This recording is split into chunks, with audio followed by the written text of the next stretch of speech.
Hi, this is Sarah Mikesell, and today I'm here with Dustin Oedekoven. He is the state veterinarian for South Dakota. So thanks for being with us today, Dustin. Thank you. Very good. Tell me a little bit about Trich in South Dakota. Well, Trichomoniasis is a economically important disease of cattle. It is caused by a protozoal parasite that lives in the reproductive tract and is spread through breeding.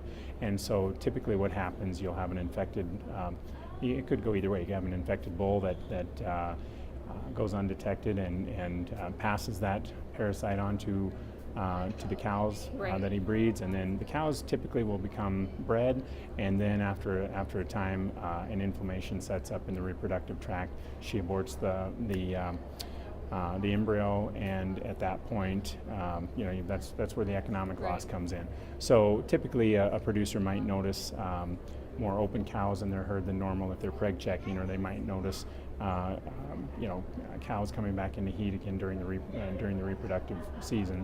So sometimes the problem can exist for a couple of seasons before the producer really knows something about it. Yeah.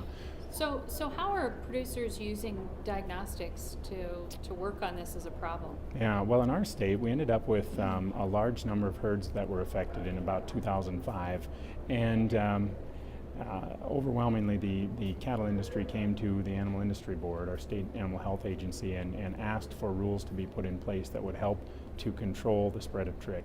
And so our rule is fairly simple. It requires that non-virgin bulls be tested prior to import into the state or prior to sale within the state. So non-virgin bulls have to be tested negative prior to one of those two events happening, import or sale.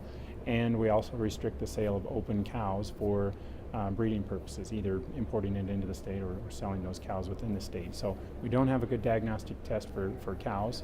That would be an advantage, would help us out quite a bit. But for the bulls, of course, so we're seeing pooled tests mostly in that screening test for non-virgin bulls that are being tested to meet that requirement. So, and then for herds in which Trich has been identified, then we recommend that they not be pooled, but they use individual tests. So, and the way that we look at those tests is, so long as it's done by an approved laboratory, then the results are acceptable for us. But used to be you'd have to do cultures, and of course that had its problems. Now we're looking more. Most all tests that are done now are PCR tests.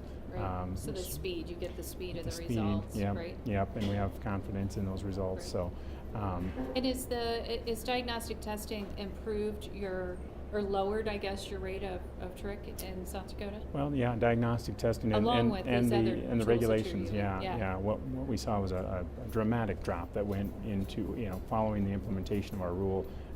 We went from 45 affected herds to somewhere in the teens the next year, and it went down to no affected herds a couple of years ago. We had a little spike last year, and we're still looking into the causes of that. But when compliance is good with the testing and the regulations, we see a reduction in the number of herds that are affected. Right, and it sounds like biosecurity played a big role as well. Absolutely. The regulations that they did. So right. Great to see success, right? Absolutely, yeah. Very It's good to have these tests available to help the industry out in reducing the impact of that disease.